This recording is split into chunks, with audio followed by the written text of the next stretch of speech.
Welcome to the CISSP Cyber Training Podcast, where we provide you the training and tools you need to pass the CISSP exam the first time. Hi, my name is Sean Gerber, and I'm your host for this action-packed, informative podcast. Join me each week as I provide the information you need to pass the CISSP exam and grow your cybersecurity knowledge. All right, let's get started. Good morning, everybody. This is Sean Gerber with CISSP Cyber Training, and hope you all are having a beautifully blessed day wherever you're at today. Today is going to be about Domain 2, and specifically we're going to get into Section 6, or Domain 2.6 as it relates to data security controls. And so we're going to be rolling into how do you protect your data from data states to DRM to DLP and so forth. And this is the part around 2.6, and if you have the ISC Square book, it'll kind of match to that. But before we do, we're going to I wanted to real quickly talk about an article that I saw that was for the geeks at heart. This was an interesting article out there that if any of you all have ever had to take a test where you had a computer, or not a computer, but a calculator with you, there's a hack out there. There's a T84 hack that occurred that allowed you to add ChatGPT to the device. So it's an engineering calculator, and this engineering calculator typically doesn't have this functionality, but an individual decided to, you know what, I want to try to figure this out so that when I'm taking my tests, I can use ChatGPT versus having to figure it out on their own. So as a professor, when I was teaching, or an adjunct professor, I should say, one of the things that came up, this was right when ChatGPT came out, my students came up to me and said, well, hey, can we use ChatGPT to help us pass the CISSP, but pass the course? And I told them, I said, the point comes right down to, and they're very blunt, and I even came out and said, if you're going to use it, that's fine. You can use it for the exam. But you also have to understand that if I do get any notification, I feel like you are actually using it and your answers aren't from you, I will call you in, and then you're going to talk about your actual test, and you're going to talk about what answer you gave, why you gave it, what was the purpose behind it. So it actually limited somebody from doing that, or they may have just, decided to maybe modify ChatGPT a little bit to give them what they wanted. But at the end of the day, the interesting part is this guy had a graphing calculator, and he decided to use his ChatGPT to using the get and put functions that are on the device itself, and then was able to make and again, he made some changes to this device so that it wasn't like this out of the box.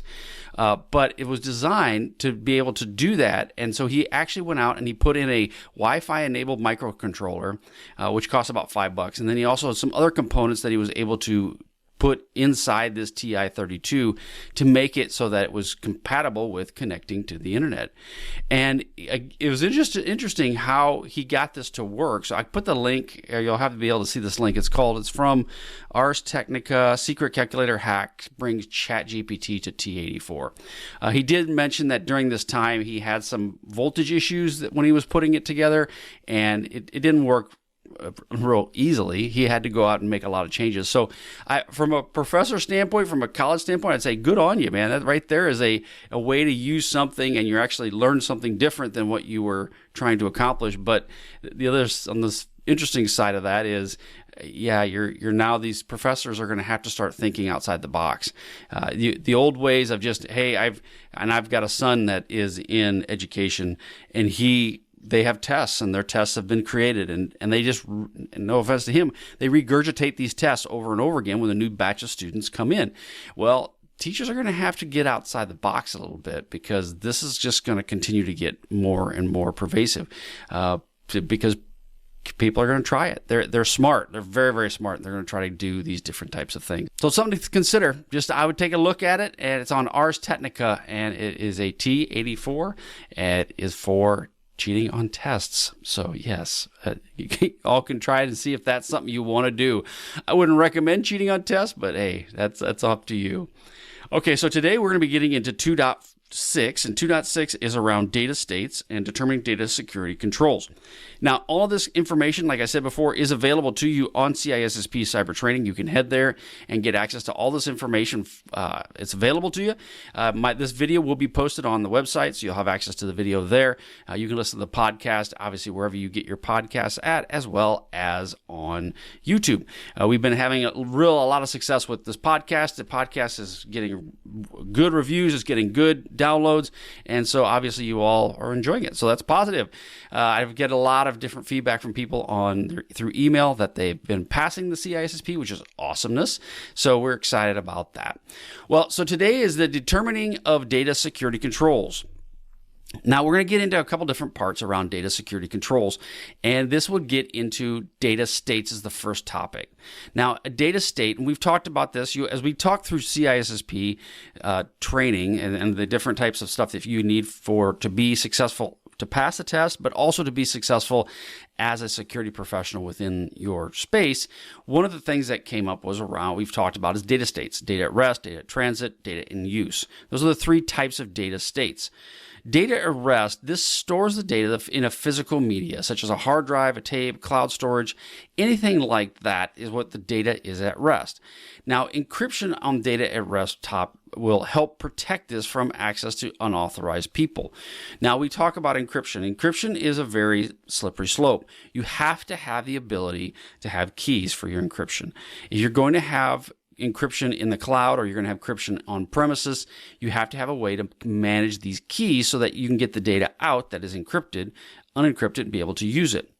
There's different types of encryption that have been out there, and I've seen some of these in the investment space, where that's homomorphic encryption, where basically the data is always in an encrypted state. So when data is encrypted at rest, right, it's not usable. So you have to get it out, you have to decrypt it to get the information out. There's different companies out there trying homomorphic encryption that will basically allow the encryption to be enabled at any point in time during the transition periods. So data at rest, data at transit, data at use, it is all encrypted. The only time it's not encrypted is actually when you view it on some sort of device to be able to actually view the data itself, if that's what your need is, or if you are manipulating it, such as through an Excel document or so forth. The thing is with the homomorphic encryption is it's still in the beta phases. There's companies trying to make this work, but it works in certain situations. In others, it doesn't work as well. So it'll be interesting to see where this goes in the future. But again, data at rest, this is where you have to have different access controls in place to help restrict who can access this data. You also need to have in place a DLP product to prevent unauthorized data exfiltration.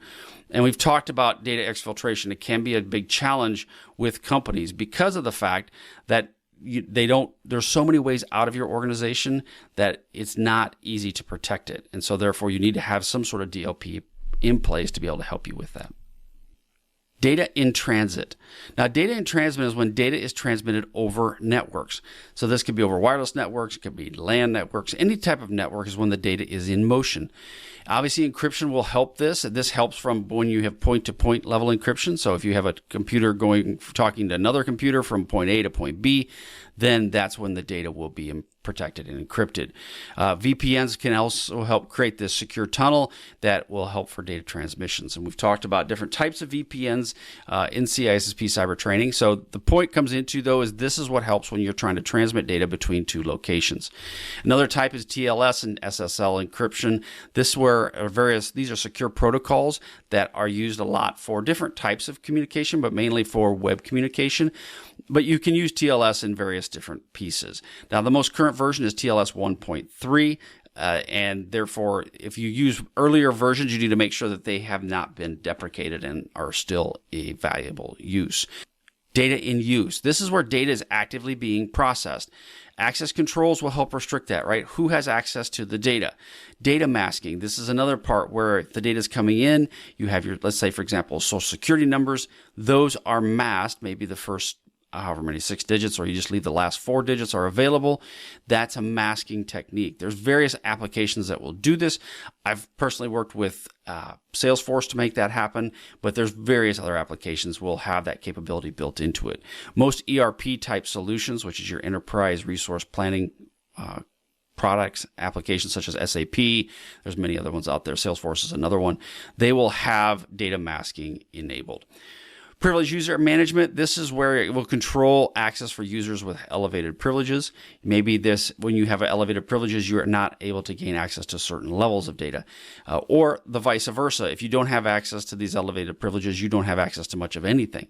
So the bottom line is when you have your data that's in use, this is data that's actively being processed as it relates to a data state. Now, the ultimate goal is, again, protecting the confidentiality of this data, and this is through the use of strong encryption and access controls, which we've kind of already recommended and mentioned. We talked about the examples that are available, and one of the things like a data encryption example could be you have your data in your database, and that database tables are encrypted as well. So, again, I talk about but kind of an interesting part about data at rest is it really truly never is at rest except for when it's powered off and it's disconnected from the network. Data in many cases is being tagged and pulled on a numerous basis. It doesn't mean that it's not idle, but most of the time when data is at rest, they're meaning data in the storage of some kind. Data in transit, we talked about through HTTPS encryption, and then data in use through web applications and the various aspects around that. So when you're dealing with data states, you need to consider the sensitive information and you need to have a plan. One of the things that I've seen so often when I've talked to different companies, when I've been in companies myself, they don't really have a good plan because they don't have a good data owner that really understands what is going on with the information that's there. And so you need to have a plan around labels. One of the aspects is that how do you label this specific data? A data classification scheme is a really good thing to have. If you don't have one in place right now, it will go a long ways in helping you to be able to protect the information that's on your network. And I would recommend that if you don't have one, start small. Get a small subset of data that you know this is what its state is. This is the classification it should be. And then from there, expand your way out. Now, you can either do this manually by yourself, or you can bring in a third party that can help you with your data classification plans. Now, there's various third parties out there that help you with this. The ultimate goal is that they want to have the ability so that when you can flip on a switch, your data within your environment starts to become classified in a format that is best for your organization. So again, you really need to have that. And then you need to document and manage the plan. Document how you're going to do it and then manage the overall plan. Now, we've talked about various labels that you can use. Obviously, there's physical labels. There's also digital labels. But from a physical standpoint, let's just think about what are some different labels you can use within your organization. You have unclassified, you have secret, you have top secret, you have confidential. Those are some basic Air Force type labels that we used, but there's multiple other types of labels that you can use within your organization. These labels could be private, they could be general, they could be sensitive, they could be pretty much anything you want to label them as, but there's different types you need to come up with a different type of labeling schema for your company and your organization. Now, the physical labels, one of the aspects around this is you could put them on drives themselves. So like say you have a hard drive and you will put this label saying this is a classified hard drive or this is a business sensitive hard drive. You also would want to recommend doing some level of color coding that would include the name. The reason I say that is because people are visual people and they will read it. But if you automatically notice, say for instance, your classified, your secret is red and your free for financial use is yellow or whatever you want to call it. And then what ends up happening is you're going through these different devices and you see these labels. Well, those are all red, so those are all this classification. Those are all yellow. These are all those classifications. So those are an important part of when you're looking at creating some level of data classification, especially from a physical standpoint. Watermarks on the data is really important. Do you put it like an unclassified label? Do you have it in the footer or the header? Another piece of aspect that you might want to consider. You see this a lot within lawyers. They will put this type of label on many of the documentation that they use. So it's very simple. You see it, it's in your face. You have a hard time being able to walk through and saying, hey, I didn't know. But you do want to stick with a standard nomenclature. What I mean by that is just make sure that whatever terminology you come up with for your organization, it stays standard and consistent throughout your organization. And then you need to document these procedures from an upgrading, downgrading sensitivity, transferring sensitive data files, and then even destroying the sensitive data. How do you do that? Do you have a process to do that? So you really need to define this, especially if you're getting this level of classification. And it could be as simple as upgrading and downgrading. Had a situation where there was many. We broke it into about 4 buckets. And of these 4 buckets, the 2 were the most highest sensitivity to the company. You as an individual could not go in and downgrade a document and put it on whatever you wanted. The same went for upgrading. You as an individual could not do that. There were certain people within the organization that could do it, but you as an individual could not. So it's important to have those individuals tied within your company so that they know who they are, so that they're not trying to. And that this avoids then having the rights to do it, but 2, if something does go sideways and something was changed, you now know who to go talk to, because only those certain people should be allowed to do it. Now, scoping and tailoring. Now, scoping sets the baseline for the various security controls within your organization, and you want to set only the controls that apply to your area of operation. In this case, it would be IT, right? So but you can help the different parts of the organization, especially with IT-related functions, scoping the security controls for their organization. As an example, if you're dealing with finance, you can help them scope what is best for them. If you all haven't figured out yet, many of these organizations don't have IT people that can help them understand all these different security controls. So you, as a security leader within your organization, it would really behoove you. 1, it gives you a lot of street cred. 2, your job is to influence. Well, how better to influence people than by helping them reach their goals and their desires? And so therefore, by you helping the finance department or the HR department or operations understand all these things, you have now helped elevate yourself into a position where you are influential and you can provide more value to the company. You also need to tailor this based on I'll come back to the IT as an example. So when you're setting up controls specifically for IT, your system would only allow potentially 1 RDP session. You need more controls around remote access. All of those different types of scoping pieces you would come into play. What systems are you going to monitor? Are you only going to monitor just all of them, or are you going to monitor all of them, or are you going to monitor only just a small subset? Again, that's the scoping piece of this. Tailoring. So when you're dealing with tailoring, you need to list the controls that align with the baseline of the organization. What is the risk tolerance for the organization? I was talking to a gentleman the other day about risk within their organization, and certain people do not understand the risk concept. They try to protect everything. Well, unfortunately, when you try to protect everything, you're going to protect almost nothing, because you're not going to do any of them right.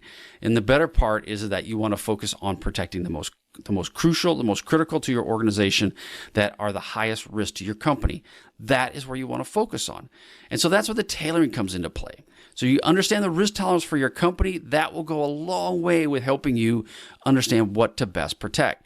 If you can take anything from all this stuff that we're talking about with the CISSP, and you're talking from a leadership standpoint, risk tolerance is key.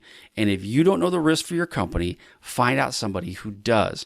And if you talk like that, the risk tolerance for your organization, if you talk like that to your leadership and to your senior leadership, you're going to win street creds with them, because the fact is that they live their entire life based on risk. And you have to understand, if you're a protector of the data, you got to understand what is their level of risk. How much are they willing to risk for the organization? Some of your senior leaders, their risk tolerance is extremely low. They will not take much risk at all. But then that's good, because then you can focus on how to protect your company without taking on a lot of risk. But that would also mean that you need to focus on doing the basics. The foundations, the fundamentals. That will take you to where you need to go if you have a low tolerance for risk. Another example about this is that when we talk about risk tolerance for an organization, it's the minimum security standards. Locations are using the NIST 800 series to help you with this.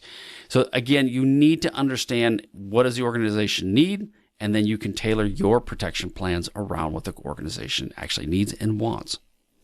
Setting standards, there's a base on internal or external needs for your organization. So GDPR, China cyber law, PCI DSS, they all have standards, but not all standards apply to each and every one. So as an example, the China cyber law, that is a very big thing within China. it does not apply within the United States, obviously, right? So they don't always apply. That being said, the standards around security are pretty much the same, whether you're in the United States or whether you're in China. The point, though, is how they implement those different types of standards is really the differences. So if you're with a company and your company says that I want to have security controls in place that is monitoring individuals as they come and go from the building, great. That's all I want to do. But then you have another part of the world that says, I want to monitor everybody who comes and goes in and out of the building. I want to know who they are, and I want to know their party affiliation. That's a different style. So you have very contradictory areas. Parts of the world are very draconian in what they want to protect their people. Other parts of the world are not as draconian, and then there's a lot in the middle. So it comes right down to is setting the standards is really important. And using defined standards is even more useful if even not required. You really need to come up with those standards and you need to define them. And it's for your own good and it's for your employees' good, because it's really hard to fly a plane when you're blind. And so if they don't know what the standards are for their organization, it's easy for them to make mistakes. It's also easy for them to then, when they do potentially make mistakes that are intentional, to get out of any sort of actions against them because you didn't have a standard. And so how would I know? So again, having that information is really important. So organizational standards are an important factor. You can focus on HIPAA, GDPR, NIST, ISO 27001. All of those have different types of frameworks. If you follow some of them, depending on your business model, they will help you and guide you in the direction you need to go. And then you need to focus on best practices and staying updated on emerging threats and the vulnerabilities that are associated with them. Now, digital rights management. What are DRM? That was really good English. Holy cow. Wow. My wife, she tells me this all the time. You don't speak good. I'm like, that's what happens when you get old. I'm getting senile. Digital rights management. This attempts to provide copyright protection for different types of data files. The goal is to prevent unauthorized use, modification, and distribution of copyrighted data, obviously, right? So this happened in the long days. They used to have CDs, back when CDs were something around. The Sony there was kind of the big case around this. They actually put in some level of malicious, that wasn't malicious, but it was a software that did tracking, and it was tied to their DRM. Now, the DRM, the license will grant access to a product and determines its use. So a lot of times you'll get keys, right? So if you want to use a product, there are keys that you must have that unlock the licensing around it. That's part of the DRM. And many times this could be a very small key, file with an encryption key. It could just be really just a bunch of letters that it then calls home to the mothership and will confirm that you actually have the right license. I have used like a actual hard key fob to be used as a decryption key as well. So it really depends upon how you're going to use the software, but most software has some level of DRM built into it. Now, that does have a persistent online authentication. I'll use an example of this. This is Microsoft. So in the old days, you could have, not that I did this, but you could actually have multiple bootleg copies of Microsoft Office, right? And it was really hard for Microsoft to understand what that was. You could get a key, you had key generators, you could put in fake keys, you could do all kinds of stuff, and it would all work. I speak from friends telling me this type of stuff. The point then is then Microsoft, smart as they always are, they had some level of persistent online authentication in place. And then once the system is on, it's tied to usernames. It's also watching if it's on. It can then understand, do you have the licensing for this product? That was a huge deal. So now you're in a situation where instead of having so many, I know those bootleg CDs are still out there in many places, obviously, but as they've moved through Office 365, they're now in a situation where the data is always available to you. So now you have to pay the subscription. But it's good. It's a win for the consumer because the prices for the Office 365 are lower than they were when you have to buy the entire package. So it's still the same amount when it's all said and done, but now you're paying it out over a monthly period. But again, it does require DM product to be connected to the internet. And periodically, this will connect with a license server to ensure that it's got activity. Now, I've put in systems inside an organization, and I had to actually build a licensed server specifically for the licensing of that application. And then that server itself would then communicate back to the mothership. So it just depends on the type of environment you have to connect to. So when you're dealing with digital rights management, the ultimate goal is to prevent unauthorized copying, this unauthorized duplication or distribution of the content. And they may even have enforcing usage restrictions, which would limit the number of devices or users that can access the content. Good example is Netflix.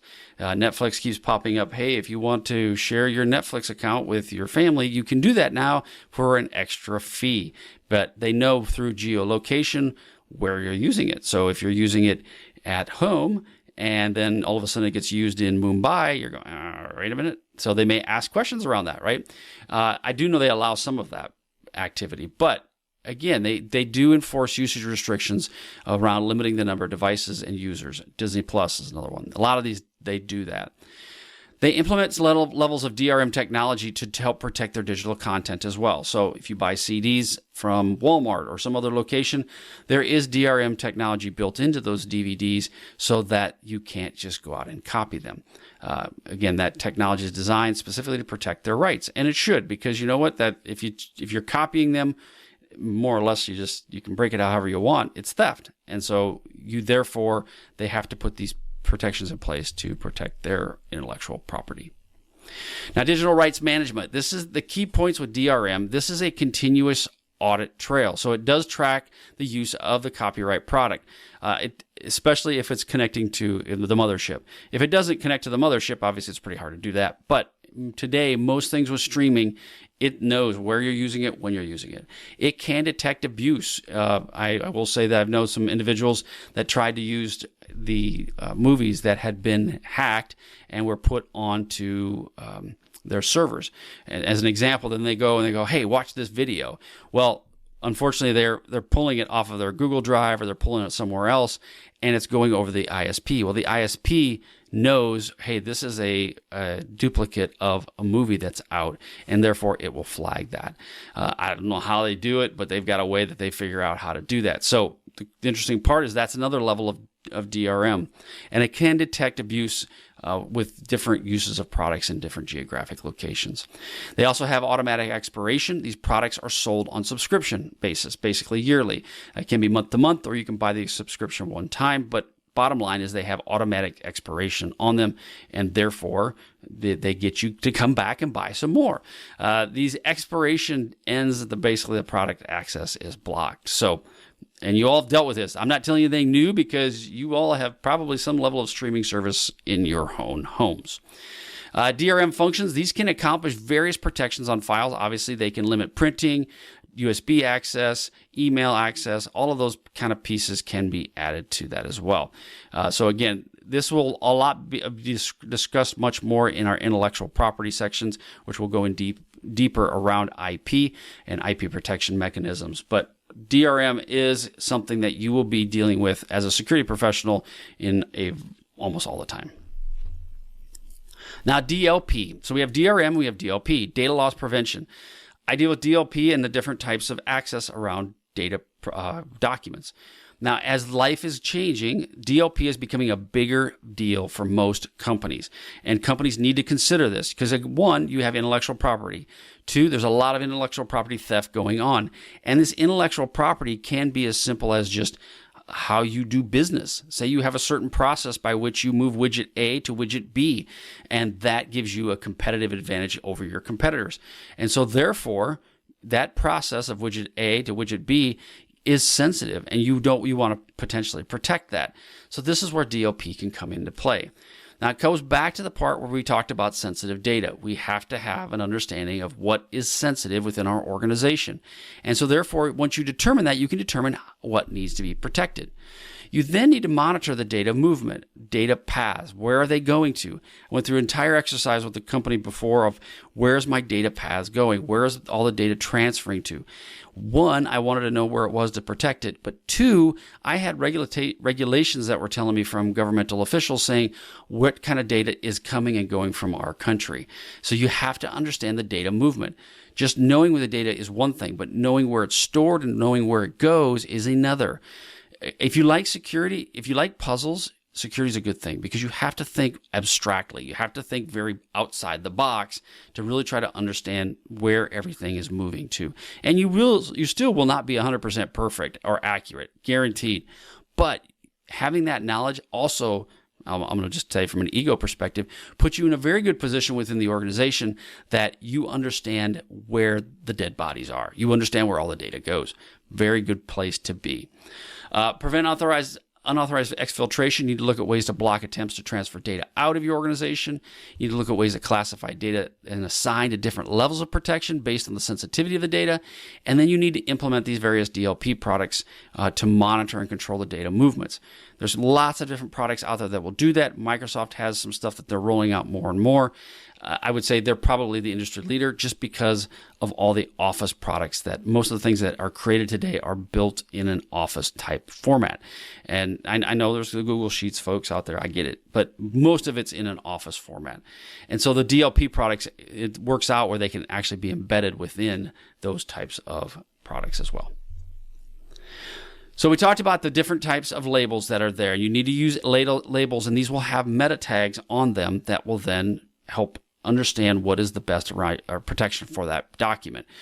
As an example, you may have a document that says you have printing and you can view it online, but you can't email it and you can't download it from a certain location. Those are the meta tags that will be tied to it as well. And so that's really helpful, especially when you're trying to sort through all of your data. You need to have documented procedures around transferring sensitive data. You need to have, using FTP? Can you use an email for transport? Are you using USB sticks? If you do any of this transports for sensitive data, one, are you going to have encryption? Are you going to have PKI certificates for your email?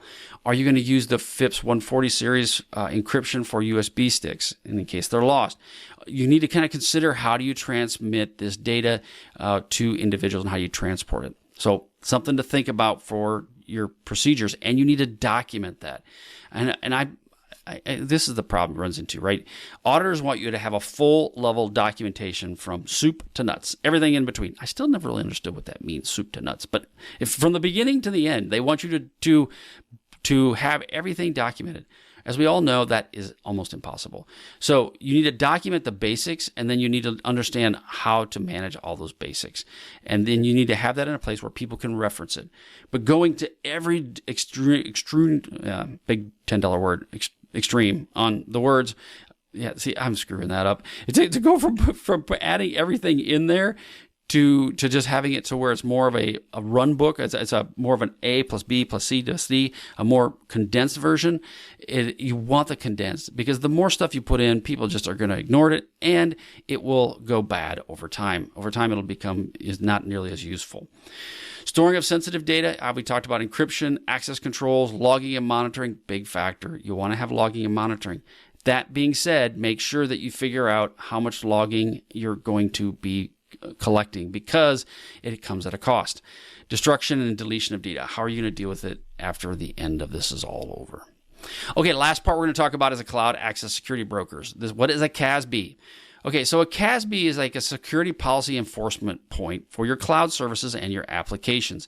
This where basically it sits between your organization's network and the cloud service provider. So they're sitting in the middle, and it provides visibility, control, protection, all of these pieces around cloud-based data and the applications itself.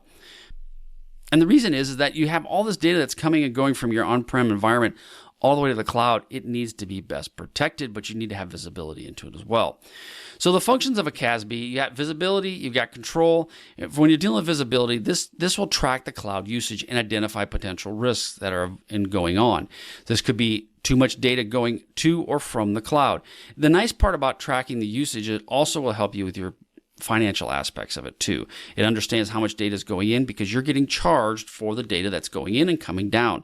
Usually the data going up isn't charged nearly as much, if not, it's almost air quotes free.